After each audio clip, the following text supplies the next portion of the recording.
আচ্ছা, আপনারা কোনোদিন দেখেছেন শুভেন্দু অধিকারীর সাথে মমতা ব্যানার্জির হাতাহাতি লড়াই হতে? না। দিলীপ ঘোষের সাথে মোহাম্মদ সেলিমের হাতাহাতি লড়াই হতে?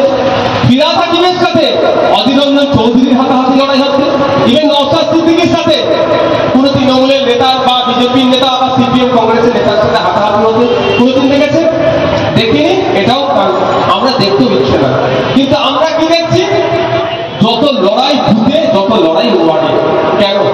ওয়ার্ডের ভূতের লোকের কি চর্বি একটু বেশি? যখন মমতা ব্যানার্জি একটা দলের সর্বোচ্চ নেতা, সে কারোর সাথে হাতাহাতির লড়াই জড়াচ্ছে না।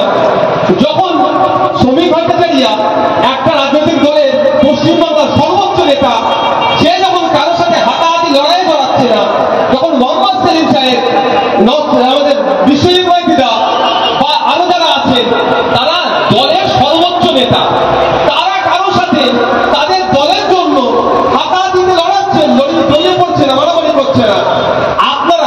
আপনাদের কেন এত চর্বি ভাই?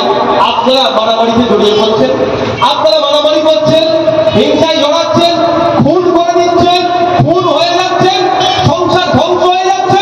মাইনে তো আমার 1,20,000 টাকা হচ্ছে ভাই, আপনি ভাবেন আমার কাছ থেকে? যদি আমি একটা মাইনে 1 টাকাও নিই না, সেটা প্রসঙ্গ, আলাদা প্রসঙ্গ।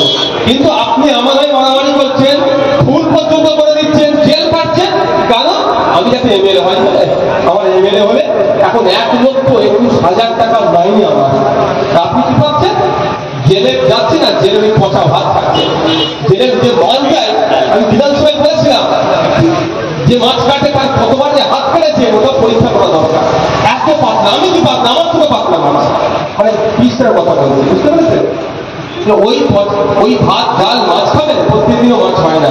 আর মাংস আমি তো খাই না, আপনারা খেয়েছিলেন নাকি? ও খুঁজে পাওয়া যাবে না। চিকেনের পিস আর দেখেছিল এরা গিয়েছিল লালবাজার সেন্টার দরকার পেয়েছিলেন, বুঝতে পারছেন? তাহলে কেন আপনারা একটু ডরাচ্ছেন? আমার অনুরোধ এটাই,